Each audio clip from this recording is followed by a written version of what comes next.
मराठा विद्या प्रसारक समाजाचे श्री छत्रपती शिवाजी महाराज माध्यमिक व उच्च माध्यमिक विद्यालय मखमालाबाद येथे आषाढी एकादशी निमित्त भव्य दिंडीचे आयोजन करण्यात आले होते।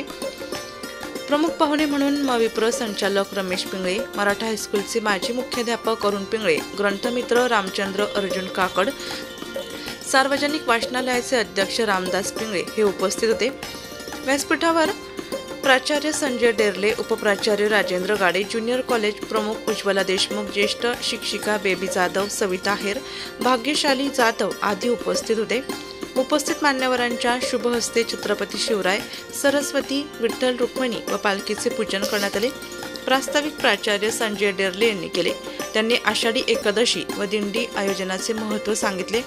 प्राचार्यांच्या शुभ हस्ते मान्यवरांचे पुष्पगुच्छ, गुलाब पुष्प तसेच टोपी व उपरणे परिधान करून स्वागत करण्यात आले। माजी मुख्याध्यापक अरुण पिंगळे यांनी आपल्या मनोगतात सांगितले की महाराष्ट्र ही संतांची भूमी आहे।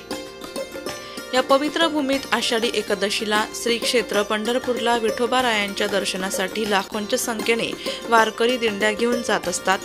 ही फार मोठी परंपरा महाराष्ट्राला लाभली आहे। आपली संस्कृती आपल्या सर्व विद्यार्थ्यांना माहीत असावी यासाठी शालेय स्तरावर अशा कार्यक्रमांचे आवर्जून आयोजन करण्यात येते। त्यांनी सर्व विद्यार्थ्यांना आषाढी एकादशी निमित्त मनपूर्वक शुभेच्छा दिल्या। संगीत शिक्षक तुकाराम तांबे व गीत मंचतर्फे विठुरायाची गीते व अभंग सुरेल आवाजात सादर करण्यात आली। त्यानंतर शालेय आवारात व गावातील स्टँडवर टाळ मृदुंगाच्या तालात अतिशय छान असे गोल रिंगण पार पडले। या रिंगण सोहळ्यासाठी ज्येष्ठ शिक्षिका संगीता कुशारे व पूनम पाटील यांनी विशेष मेहनत घेतली। यावेळी सर्व महिला शिक्षिका विद्यार्थिनींनी फुगडीचा आनंद लुटला। विद्यार्थिनींनी विठ्ठल रुक्मिणी व पारंपरिक वारकऱ्यांचा पोशाख परिधान केलेला होता। या विद्यार्थ्यांना इयत्ता 7वी तसेच सर्व वर्ग शिक्षकांचे बहुमोल असे मार्गदर्शन लाभले। सूत्रसंचलन ज्येष्ठ शिक्षक अनिल पगार व वैशाली देवरे यांनी केले।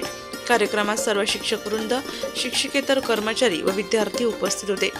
नाशिक लोकशाही न्यूज ब्युरो रिपोर्ट, नाशिक।